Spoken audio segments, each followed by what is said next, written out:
ಆತ್ಮೀಯ 10ನೇ ತರಗತಿ ವಿದ್ಯಾರ್ಥಿಗಳೇ, ಎಲ್ರಿಗೂ ನಮಸ್ಕಾರ. ಈ ದಿನದ ವಿಡಿಯೋಗೆ ಸ್ವಾಗತ. ವಿದ್ಯಾರ್ಥಿಗಳೇ, ಇನ್ನೇನು ಕೆಲವೇ ಕ್ಷಣಗಳಲ್ಲಿ ನಿಮ್ಮ SSLC ಪರೀಕ್ಷೆ 3 ಪ್ರಾರಂಭವಾಗ್ತಾ ಇದೆ. ಈ ಸಂದರ್ಭದಲ್ಲಿ ಕೊನೆಯ ಹಂತದ ಸಿದ್ಧತೆ ಅನ್ನೋದು ತುಂಬಾನೇ ಮುಖ್ಯ ಆಗುತ್ತೆ. ಹಾಗಾಗಿ ಎಲ್ಲರೂ ಕೂಡ ಪರೀಕ್ಷೆನಲ್ಲಿ ಒಳ್ಳೆ ಅಂಕಗಳನ್ನ ತೆಗೆದುಕೊಳ್ಳಿ ಅಂತ ಹೇಳ್ಬಿಟ್ಟು ಈ ದಿನದ ವಿಡಿಯೋನಲ್ಲಿ ನಾನು ರಿವಿಷನ್ ಅನ್ನ ಮಾಡ್ತಿದ್ದೀನಿ. ಪರೀಕ್ಷೆನಲ್ಲಿ ಕೇಳಬಹುದಾದಂತಹ ಇಂಪಾರ್ಟೆಂಟ್ ಕ್ವಶನ್ಸ್ ಬಗ್ಗೆ ಈ ದಿನದ ವಿಡಿಯೋನಲ್ಲಿ ತಿಳಿತಾ ಹೋಗೋಣ.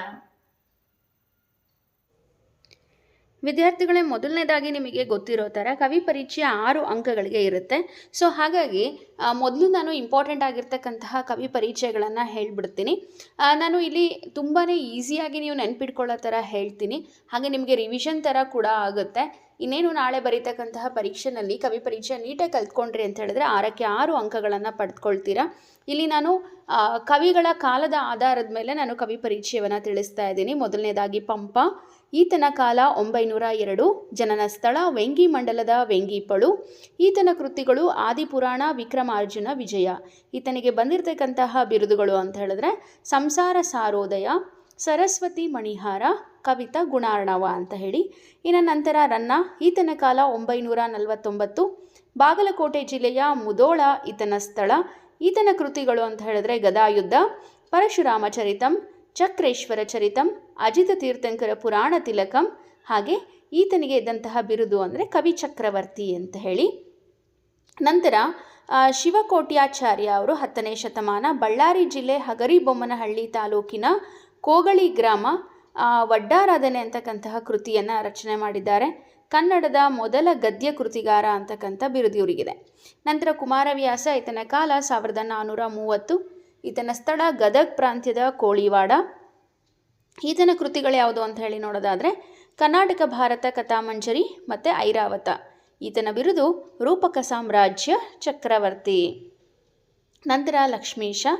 ಈತನ ಕಾಲ 1550, ಚಿಕ್ಕಮಗಳೂರು ಜಿಲ್ಲೆ ಕಡೂರು ತಾಲೂಕಿನ ದೇವನೂರು ಈತನ ಸ್ಥಳ. ಈತ ಜೈಮಿನಿ ಭಾರತ ಕೃತಿಯನ್ನು ರಚಿಸಿದ್ದಾನೆ. ಈತನಿಗೆ ಇದ್ದಂತಹ ಬಿರುದುಗಳು ಅಂದರೆ ಉಪಮಾಲೋಲ, ಕರ್ನಾಟಕ ವಿಚೂತವನ ಚೈತ್ರ ಅಂತ ಹೇಳಿ. ನಂತರ ದರಾ ಬೇಂದ್ರೆಯವರು. ಇವರ ಕಾಲ 1896, ಸ್ಥಳ ಧಾರವಾಡ.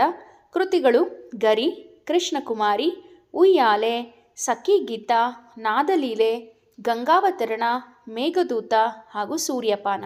ಇವರಿಗೆ ದೊರೆತಿರೋ ಪ್ರಶಸ್ತಿಗಳು ಅಂತ ಹೇಳಿದ್ರೆ ಜ್ಞಾನಪೀಠ ಪ್ರಶಸ್ತಿ, ಕೇಂದ್ರ ಸಾಹಿತ್ಯ ಅಕಾಡೆಮಿ ಪ್ರಶಸ್ತಿ, ಪದ್ಮಶ್ರೀ ಪ್ರಶಸ್ತಿ. ನಂತರ AN ಮೂರ್ತಿರಾವ್ 1900ರಲ್ಲಿ ಜನಿಸಿದರು. ಮಂಡ್ಯ ಜಿಲ್ಲೆ ಅಕ್ಕಿಹೆಬ್ಬಾಳ್ನಲ್ಲಿ ಜನಿಸಿದರು.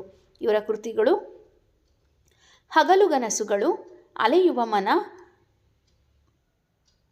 ಮಿನುಗು ಮಿಂಚು ಇನ್ನು ಮುಂತಾದವು. ಇವರಿಗೆ ಕೇಂದ್ರ ಸಾಹಿತ್ಯ ಅಕಾಡೆಮಿ ಪ್ರಶಸ್ತಿ ಹಾಗೆ ಪಂಪ ಪ್ರಶಸ್ತಿ ಬಂದಿದೆ. ನಂತರ ಕುವೆಂಪು ಅವರು 1904, ಶಿವಮೊಗ್ಗ ಜಿಲ್ಲೆಯ ತೀರ್ಥಹಳ್ಳಿ ತಾಲೂಕಿನ ಕುಪ್ಪಳ್ಳಿ.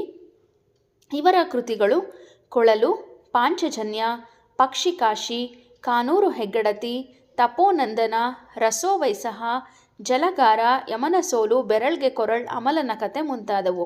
ಇವರಿಗೆ ದೊರೆತಿರೋ ಪ್ರಶಸ್ತಿಗಳು ಜ್ಞಾನಪೀಠ ಪ್ರಶಸ್ತಿ, ಪಂಪ ಪ್ರಶಸ್ತಿ, ಪದ್ಮವಿಭೂಷಣ ಪ್ರಶಸ್ತಿ, ಕೇಂದ್ರ ಸಾಹಿತ್ಯ ಅಕಾಡೆಮಿ ಪ್ರಶಸ್ತಿ. ನಂತರ ಪೂತಿನ. ಇವರ ಕಾಲ 1905, ಮಂಡ್ಯ ಜಿಲ್ಲೆಯ ಮೇಲುಕೋಟೆ. ಕೃತಿಗಳು ಅಹಲ್ಯೆ, ಗೋಕುಲ ನಿರ್ಗಮನ, ಶಬರಿ, ವಿಕಟ ಕವಿ ವಿಜಯ, ಹಣತೆ, ರಸ ಸರಸ್ವತಿ ಮುಂತಾದವು. ಇವರಿಗೆ ದೊರೆತಿರೋ ಪ್ರಶಸ್ತಿಗಳು ಕೇಂದ್ರ ಸಾಹಿತ್ಯ ಅಕಾಡೆಮಿ ಪ್ರಶಸ್ತಿ ಹಾಗೂ ಪಂಪ ಪ್ರಶಸ್ತಿ. ನಂತರ ಮರಿಯಪ್ಪ ಭಟ್ಟರ ಪರಿಚಯ. ಇವರ ಕಾಲ 1906, ದಕ್ಷಿಣ ಕನ್ನಡ ಜಿಲ್ಲೆ ಪುತ್ತೂರು ತಾಲೂಕಿನ ಕಬಕ ಗ್ರಾಮ.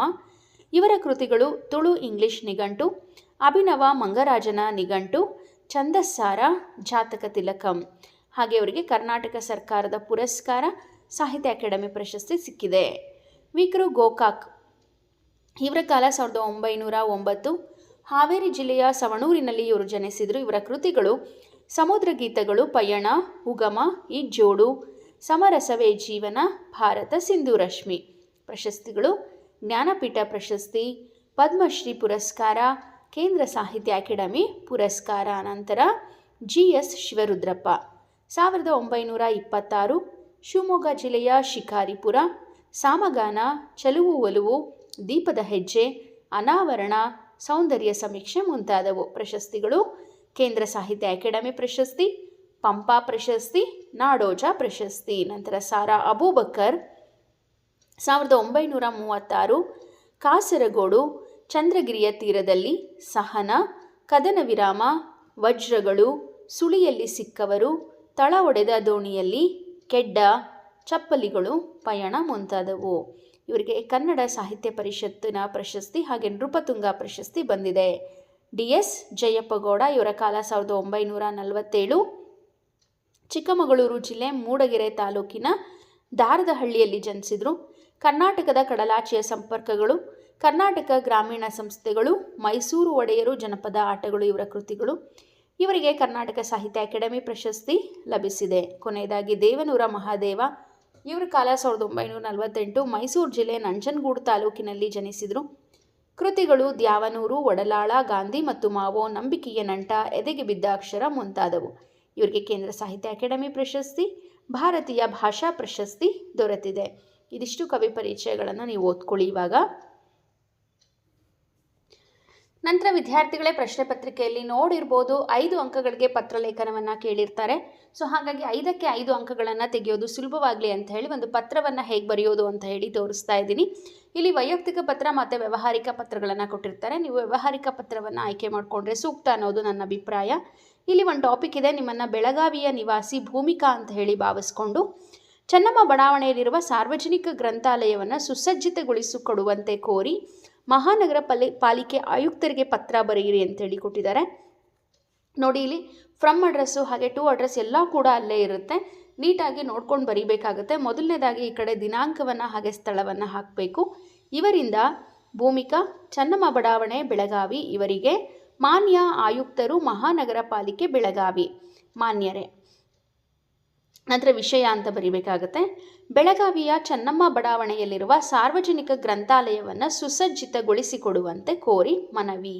ನೋಡಿ, ಪತ್ರ ಈ ರೀತಿ ಬರೀಬೇಕಿತ್ತು. ಮೇಲ್ಕಂಡ ವಿಷಯಕ್ಕೆ ಸಂಬಂಧಿಸಿದಂತೆ ತಮ್ಮಲ್ಲಿ ವಿನಂತಿಸಿಕೊಳ್ಳುವುದೇನೆಂದರೆ, ನಮ್ಮ ಬೆಳಗಾವಿಯ ಚೆನ್ನಮ್ಮ ಬಡಾವಣೆಯಲ್ಲಿ ಒಂದು ಸಾರ್ವಜನಿಕ ಗ್ರಂಥಾಲಯವಿದ್ದು ಇದು ಬಹಳ ಹಳೆಯದಾಗಿದೆ. ಇಲ್ಲಿ ದಿನನಿತ್ಯ ನೂರಾರು ಜನರು ಪುಸ್ತಕಗಳನ್ನು, ಪತ್ರಿಕೆಗಳನ್ನು ಓದಲು ಬರುತ್ತಾರೆ. ಓದುಗರಿಗೆ ಈ ಗ್ರಂಥಾಲಯದಲ್ಲಿ ಉತ್ತಮ ವ್ಯವಸ್ಥೆ ಇರುವುದಿಲ್ಲ. ಕುಳಿತು ಓದಲು ಪೀಠೋಪಕರಣಗಳು ಸಮರ್ಪಕವಾಗಿರುವುದಿಲ್ಲ ಹಾಗೂ ಶೌಚಾಲಯದ ವ್ಯವಸ್ಥೆ ಕೂಡ ಇರುವುದಿಲ್ಲ. ಇದರಿಂದ ಓದುಗರಿಗೆ ಬಹಳ ತೊಂದರೆಯಾಗುತ್ತಿದೆ. ತಾವು ಈ ಬಗ್ಗೆ ಗಮನ ಹರಿಸಿ ಗ್ರಂಥಾಲಯವನ್ನು ಸುಸಜ್ಜಿತಗೊಳಿಸಿಕೊಡುವಂತೆ ಈ ಮೂಲಕ ತಮ್ಮಲ್ಲಿ ಮನವಿ ಮಾಡಿಕೊಳ್ಳುತ್ತೇನೆ. ಈ ನನ್ನ ಕೋರಿಕೆಯು ಬಹುಬೇಗ ಈಡೇರುವುದು ಎಂದು ನಂಬಿದ್ದೇನೆ. ಕೊನೆಯದಾಗಿ ವಂದನೆಗಳೊಂದಿಗೆ ಇಂತಿ ನಿಮ್ಮ ನಂಬುಗೆಯ ಭೂಮಿಕಾ. ಕೊನೆಯದಾಗಿ ವಿಳಾಸವನ್ನು ಕೂಡ ಬರೀಬೇಕಾಗುತ್ತೆ. ಇಂದ ಭೂಮಿಕಾ, ಚೆನ್ನಮ್ಮ ಬಡಾವಣೆ, ಬೆಳಗಾವಿ, ಹೊರ ವಿಳಾಸ ಮಾನ್ಯ ಆಯುಕ್ತರು, ಮಹಾನಗರ ಪಾಲಿಕೆ ಬೆಳಗಾವಿ. ಈ ರೀತಿ ಪತ್ರವನ್ನು ನೀಟಾಗಿ ನೀವು ಬರೆದಿದ್ದೇ ಆದರೆ 5ಕ್ಕೆ 5 ಅಂಕಗಳು ಸಿಗುತ್ತೆ. ವಿದ್ಯಾರ್ಥಿಗಳೇ, ನಾನು ಇಂಪಾರ್ಟೆಂಟ್ ಆಗಿರ್ತಕ್ಕಂತಹ ಸಂದರ್ಭಗಳನ್ನು ಹೇಳ್ತಾ ಹೋಗ್ತೀನಿ. ಹಾಗೆ ಪಾಠಕ್ಕೆ ಒಂದು ಸಂದರ್ಭ ರೀತಿ ನಾನು ಹೇಳ್ತಾ ಹೋಗ್ತೀನಿ. ಯಾವುದೇ ಒಂದು ಸಂದರ್ಭದ ವಾಕ್ಯವನ್ನು ಕೊಟ್ಟರೂ ಕೂಡ ನೀವು ಈ ಒಂದು ಉತ್ತರವನ್ನು ಬರೆದ್ರೆ ಖಂಡಿತ ಅಂಕಗಳನ್ನು ಕೊಡ್ತಾರೆ. ನಮ್ಮ ಭಾಷೆ ಪಾಠದಲ್ಲಿ ಕೇಳಬಹುದಾದಂತಹ ಸಂದರ್ಭದ ವಾಕ್ಯಗಳು: ಸಂಸ್ಕೃತಿಯ ಇತಿಹಾಸ ಉಳಿಯಿತು, ತಕ್ಕುದೇ ಬೆರಸಲ್ಕೆ ಘೃತಮಂ ತೈಲಮಂ, ಸಿಗುರು ತೆಗೆದ ಕಬ್ಬಿನಂತೆ, ಉಷ್ಣ ಅಳಿದ ಹಾಲಿನಂತೆ. ಇಲ್ಲಿ ನೋಡಿರಿ, ಆಯ್ಕೆ, ಸಂದರ್ಭ, ಸ್ವಾರಸ್ಯ 3 ಅಂಕಗಳಿರುತ್ತೆ. ನೀವು ಆಯ್ಕೆಯನ್ನು ಬರೆದ್ರೆ 1 ಅಂಕ ಸಿಕ್ಕೇ ಸಿಗುತ್ತೆ. ಈ ವಾಕ್ಯವನ್ನು ಎಂ ಮರಿಯಪ್ಪ ಭಟ್ಟ ಅವರ ಕನ್ನಡ ಸಂಸ್ಕೃತಿ ಕೃತಿಯಿಂದ ಆಯ್ದ ನಮ್ಮ ಭಾಷೆ ಎಂಬ ಗದ್ಯ ಭಾಗದಿಂದ ಆರಿಸಿಕೊಳ್ಳಲಾಗಿದೆ ಅಂಥೇಳಿ ಬರೆದು ಯಾವ ಸಂದರ್ಭದಲ್ಲಿ ಬಂದಿದೆ ಹಾಗೆ ಅದರ ಸ್ವಾರಸ್ಯ ಏನು ಅಂಥೇಳಿ ಬರೀಬೇಕು. ವಿಡಿಯೋನ ಪಾಸ್ ಮಾಡಿ ನೀವು ಅಲ್ಲಿ ಓದ್ಕೊಳ್ಳಿ. ನೆಕ್ಸ್ಟು ಪಾಠಕ್ಕೆ ಒಂದು ಸಂದರ್ಭವನ್ನು ನಾನು ಹೇಳ್ತೇನೆ. ನಂತರ ವ್ಯಾಘ್ರಗೀತೆ ಪಾಠದಲ್ಲಿ ಖಂಡವಿದೆಕೋ ಮಾಂಸವಿದೆಕೋ, ಗುಂಡಿಗೆಯ ಬಿಸಿ ರಕ್ತವಿದೆಕೋ. ಈ ವಾಕ್ಯವನ್ನು ಎನ್ ಮೂರ್ತಿರಾವ್ ಅವರು ಬರೆದಿರ್ತಕ್ಕಂತಹ ವ್ಯಾಘ್ರಗೀತೆ ಎಂಬ ಗದ್ಯ ಭಾಗದಿಂದ ಆಯ್ಕೆ ಮಾಡಲಾಗಿದೆ. ಸಂದರ್ಭ: ಶಾನುಭೋಗರು ಬೆನ್ನು ತಿರುಗಿಸಿದ್ದಾಗ ಹಿಂದಿನಿಂದ ಹಾರಿ ಕೊಲ್ಲಲೋ ಬೇಡವೋ ಎಂಬ ಗೊಂದಲದಲ್ಲಿದ್ದಾಗ ಹುಲಿ ತನ್ನ ವಂಶದ ಪುಣ್ಯಕೋಟಿಯ ಕಥೆಯನ್ನು ನೆನೆಯಿತು ಎಂದು ಹೇಳೋ ಸಂದರ್ಭದಲ್ಲಿ ಈ ಮಾತು ಬಂದಿದೆ. ನಂತರ ನೋಡಿ, ಇಲ್ಲಿ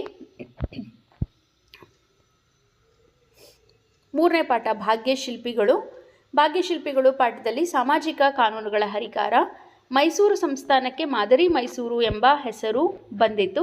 ಹಾಗೆಯೇ ಅವರ ಸಾಧನೆಯ ಕಿರೀಟಕ್ಕೆ ಮತ್ತೊಂದು ಗರಿ ಸೇರಿತು. ಈ ಎಲ್ಲ ಪ್ರಶ್ನೆಗೂ ಇರ್ತಕ್ಕಂಥ ಉತ್ತರವನ್ನು ನೀವು ಬರೀಬೋದಾಗಿದೆ. ಅಂಕಗಳನ್ನು ಕೊಡ್ತಾರೆ. ಹಾಗಾಗಿ ವಿಡಿಯೋವನ್ನು ಪಾಸ್ ಮಾಡಿ ನೀವು ಅದನ್ನು ಬರ್ಕೋಬೇಕಾಗತ್ತೆ. ನಂತರ ಎದೆಗೆ ಬಿದ್ದ ಅಕ್ಷರ. ಹಾಗಾದರೆ ನಿಮಗೆಲ್ಲ ಮನೆ ಉಂಟಾ ನನ್ನ ಮಕ್ಕಳ? ಹಾಗಾದರೆ ಎಲ್ಲರಿಗೂ ಮನೆ ಆಗುವವರೆಗೂ ನನಗೂ ಮನೆ ಬೇಡ. ಈ ವಾಕ್ಯವನ್ನು ದೇವನೂರ ಮಹಾದೇವ ಅವರು ರಚಿಸಿರ್ತಕ್ಕಂತಹ ಎದೆಗೆ ಬಿದ್ದ ಅಕ್ಷರ ಎಂಬ ಗದ್ಯ ಭಾಗದಿಂದ ಆರಿಸಲಾಗಿದೆ ಅಂತ ಹೇಳಿ ಬರೀಬೇಕು. ಯಾವುದೇ ಕ್ವಶನ್ ಕೊಟ್ಟರು ಕೂಡ ಆ ಉತ್ತರವನ್ನು ಬರೆದ್ರೆ ನಡೆಯುತ್ತೆ. ನಂತರ ಸಂಕಲ್ಪ ಗೀತೆ ನೋಡಿ, ಕೊಟ್ಟಿರ್ತಕ್ಕಂಥ 6 ಸಂದರ್ಭಗಳಿಗೂ ಕೂಡ ಒಂದೇ ಸಂದರ್ಭವನ್ನು ಬರೆದ್ರೆ ಅಂಕಗಳನ್ನು ಕೊಡ್ತಾರೆ. ಈ ವಾಕ್ಯವನ್ನು GS ಶಿವರುದ್ರಪ್ಪನವರ ಎದೆ ತುಂಬಿ ಹಾಡಿದೆನು ಎಂಬ ಕವನ ಸಂಕಲನದಿಂದ ಆಯ್ದ ಸಂಕಲ್ಪ ಗೀತೆ ಪದ್ಯದಿಂದ ಆರಿಸಿಕೊಳ್ಳಲಾಗಿದೆ. ನಂತರ ಇಲ್ಲಿ ನೋಡಿ, ಹಕ್ಕಿ ಹಾರುತ್ತಿದೆ ನೋಡಿದಿರ. ಎಲ್ಲ ಪ್ರಶ್ನೆಗಳಿಗೂ ಒಂದೇ ಸಂದರ್ಭ. ದರಾ ಬೇಂದ್ರೆಯವರ ಗರಿ ಕವನ ಸಂಕಲನದಿಂದ ಆಯ್ದ ಹಕ್ಕಿ ಹಾರುತ್ತಿದೆ ನೋಡಿದಿರ ಎಂಬ ಪದ್ಯ ಭಾಗದಿಂದ ಆರಿಸಲಾಗಿದೆ. ನಂತರ ಕೌರವೇಂದ್ರನ ಕೊಂದೆ ನೀನು. ಈ ವಾಕ್ಯವನ್ನು ಕುಮಾರವ್ಯಾಸ ಬರೆದಿರ್ತಕ್ಕಂಥ ಕೌರವೇಂದ್ರನ ಕೊಂದೆ ನೀನು ಪದ್ಯದಿಂದ ಆರಿಸಿಕೊಳ್ಳಲಾಗಿದೆ. ಇದಾದ ನಂತರ ನೋಡಿ, ಇಲ್ಲಿ ಶಬರಿ ಪಾಠ. ಆವುದಿ ಮರುಳು ನಮ್ಮೆಡೆಗೆ ಬರುತ್ತಿಹುದು. ಇಲ್ಲಿರ್ತಕ್ಕಂಥ ಎಲ್ಲ ಪ್ರಶ್ನೆಗೂ ಕೂಡ ಒಂದೇ ಉತ್ತರವನ್ನು ಬರೋ ರೀತಿ ಇಲ್ಲಿ ಬರೆದಿದ್ದಾರೆ. ಈ ವಾಕ್ಯವನ್ನು ಪೂತಿ ನರಸಿಂಹಾಚಾರ್ ಬರೆದಿರುವ ಶಬರಿ ಎಂಬ ಗೀತ ನಾಟಕದಿಂದ ಆರಿಸಿಕೊಳ್ಳಲಾಗಿದೆ. ಲಂಡನ್ ನಗರದಲ್ಲೂ ಅಷ್ಟೇ 2 ಸಂದರ್ಭದ ವಾಕ್ಯಗಳನ್ನು ಕೊಟ್ಟಿದ್ದಾರೆ. ಇಲ್ಲಿ ಹಸುರು ಪದ್ಯದಿಂದ ಯಾವುದೇ ಸಂದರ್ಭವನ್ನು ಕೊಟ್ಟರೂ ಕೂಡ ಈ ವಾಕ್ಯವನ್ನು ಕುವೆಂಪು ಅವರ ಪಕ್ಷಿಕಾಶಿ ಕವನ ಸಂಕಲನದಿಂದ ಆಯ್ದ ಹಸುರು ಪದ್ಯದಿಂದ ಆರಿಸಿಕೊಳ್ಳಲಾಗಿದೆ. ಹಾಗೆ ಹಲಗಲಿ ಬೇಡರು ಪದ್ಯದಿಂದ ಯಾವುದೇ ಒಂದು ಸಂದರ್ಭ ಕೊಟ್ಟರೂ ಕೂಡ ಈ ವಾಕ್ಯವನ್ನು ಡಾಕ್ಟರ್ S ಗದಗಿಮಠ ಅವರ ಕನ್ನಡ ಜನಪದ ಗೀತೆಗಳು ಕೃತಿಯ ಹಲಗಲಿ ಬೇಡರು ಎಂಬ ಲಾವಣೆಯಿಂದ ಆರಿಸಲಾಗಿದೆ. ನಂತರ ನೋಡಿ, ಇಲ್ಲಿ ವೀರಲವ. ಇಲ್ಲಿರ್ತಕ್ಕಂತಹ ವಾಕ್ಯಗಳನ್ನು ಗಮನಿಸಿ. ಈ ವಾಕ್ಯವನ್ನು ಲಕ್ಷ್ಮೀಶ ರಚನೆ ಮಾಡಿರ್ತಕ್ಕಂತಹ ಜೈಮಿನಿ ಭಾರತ ಮಹಾಕಾವ್ಯದಿಂದ ಆಯ್ದ ವೀರಲವ ಪದ್ಯದಿಂದ ಆರಿಸಲಾಗಿದೆ ಅಂತ ಹೇಳಿ ಬರೆದ್ರೆ ಆಗತ್ತೆ. ಇನ್ನು ನಂತರ ನಾವು ನೋಡೋದಾದರೆ